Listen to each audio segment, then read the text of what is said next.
Hello everyone, welcome back to the channel. This is Kranzer, and today I'm going to be taking Kael into a quick match with some people that I met.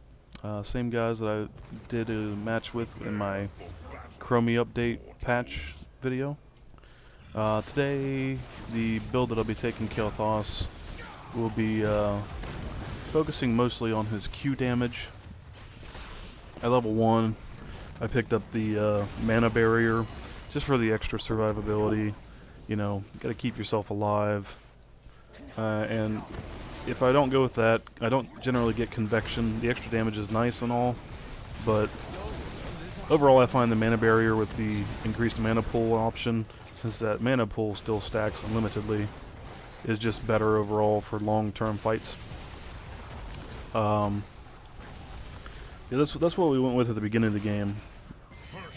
At level 4, we picked up the increases whatchamacallit, gravity lapse range by 30% and gives you the mana back when you land it. And that's mostly for the long range picks, I guess, with your E. Now, it's a little bit harder to do nowadays, considering that the duration of the stun has been dropped. But, you know, it's just one of those things. I've always enjoyed it. I'm out of practice quite a bit, honestly, with Kael. So, I haven't really been playing him that much, especially in quick match, since quick matches are really bad. But he's still really strong in Hero League. And I need to get more time on him again because of that. Now, level 7, which hasn't come up yet here, I picked up the Gravity Crush talent, I think it's what it's called, where it increases the damage done on targets that you hit, and it's helped a couple times in the match. But going over what we're fighting here, the team comp that we went with, not a lot of like sustained DPS with range anyway. We have pretty much me as the solo assassin, I believe, and it's kind of rough. It's kind of rough, honestly. The game took a little bit longer because of that fact, but it still went strong. You know, Kael does need a good front line to protect him. He's still a really strong hero as long as you can keep people off of him. Level 10, I opted for. Chromie almost got me with that, but we caught her out. Level 10, I picked up Pyroblast, mostly because I wanted to get that bigger burst shot in. And up to this point, we weren't getting a lot of good kills off because people were just running away. So I was hoping that Pyroblast would help solve that a little bit. Did it really help? Not so much.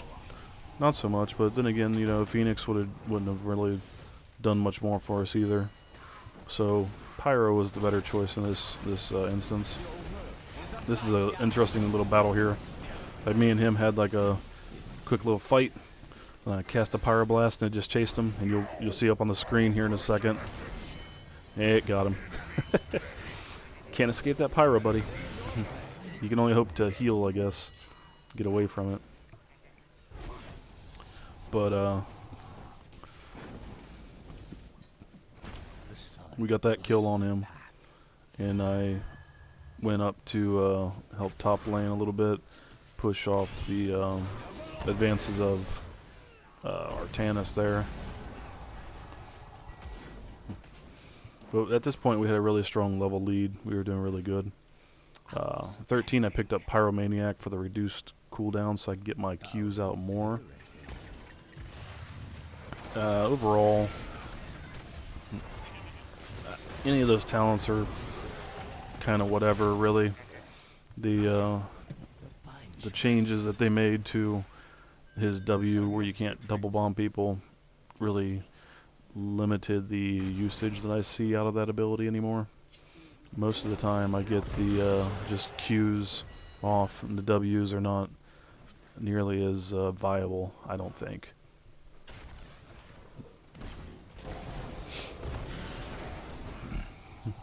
Now we're right back up here fighting Artanis again. Trying to keep our XP lead. A lot of the match when we would focus on and here comes the gank from behind on him, which we'll get him here. This is where one of those times where I was about to throw the pyro. I hit him with pyro quite a few times in this match. But I spent a lot of time in this match when we got a shrine, going to a side lane and getting XP, because we were already ahead. We were ahead by a level or two, and the best thing to do, in my opinion, if you have the option, and here's a pyro on her. Now this of course zones her out of the fight long enough to let us get the advantage and kill 2 people.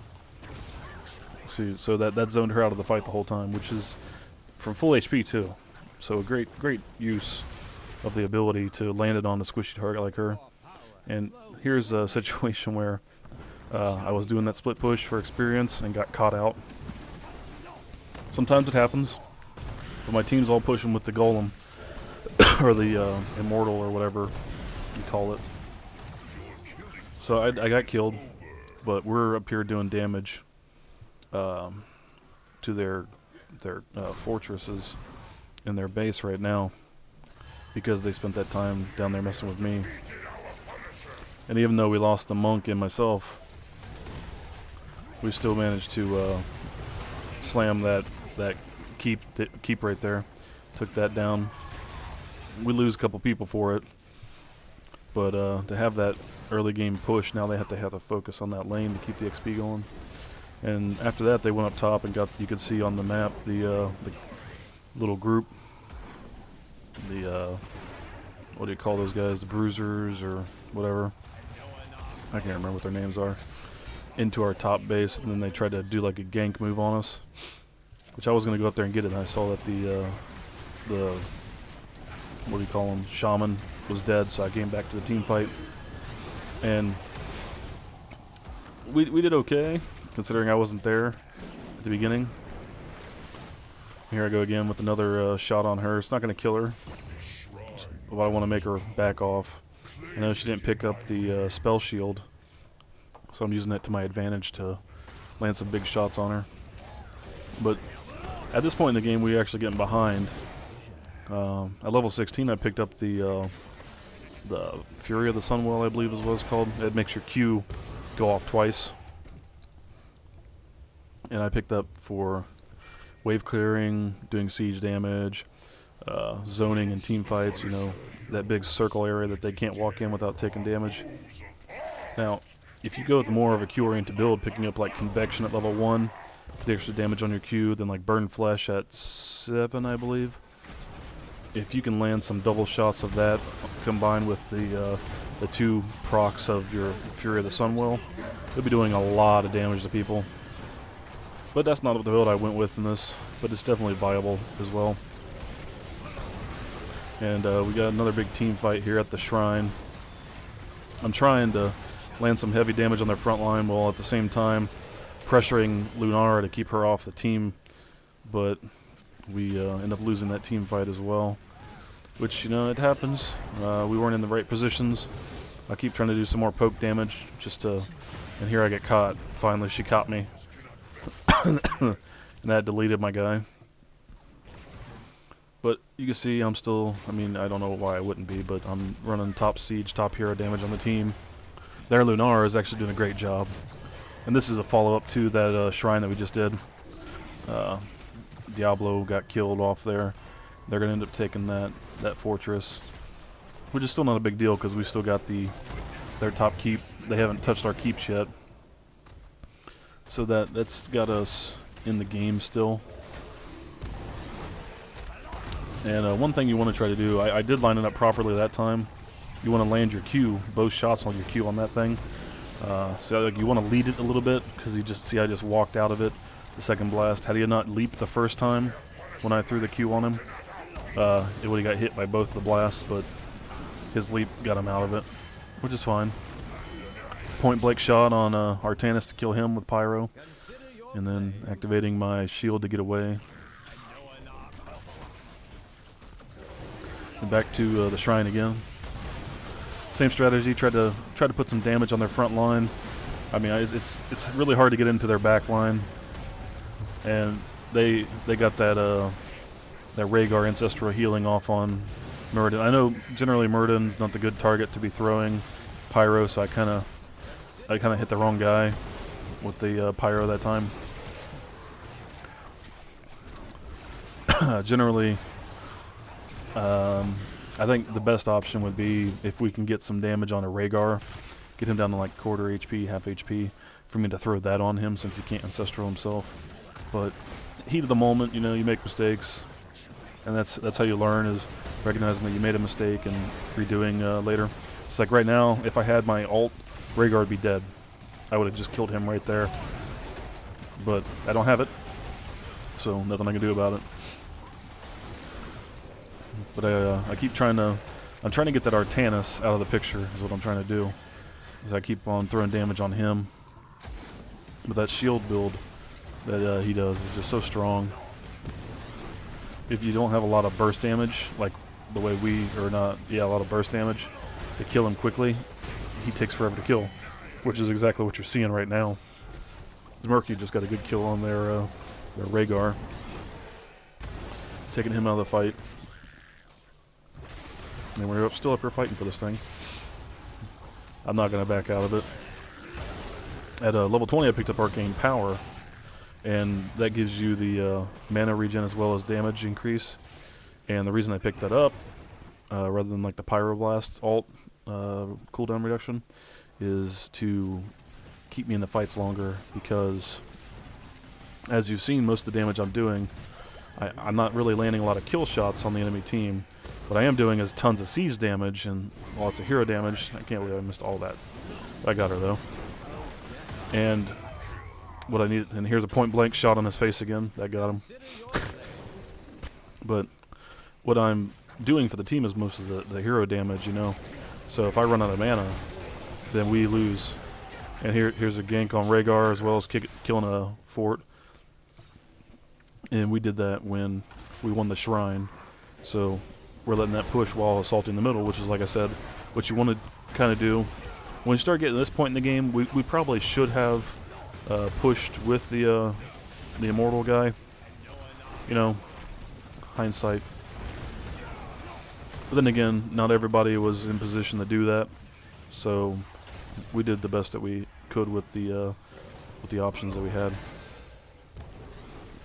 But for the whole rest of the game, going back to my level 20 pick, after I picked up Arcane Power, I never ran out of mana again. Because every time I start getting low, I just hit that Arcane Power and I get mana back. Keeps you in the game really well. Another duel on Artanis, just going to town, not dying. And here's the final push.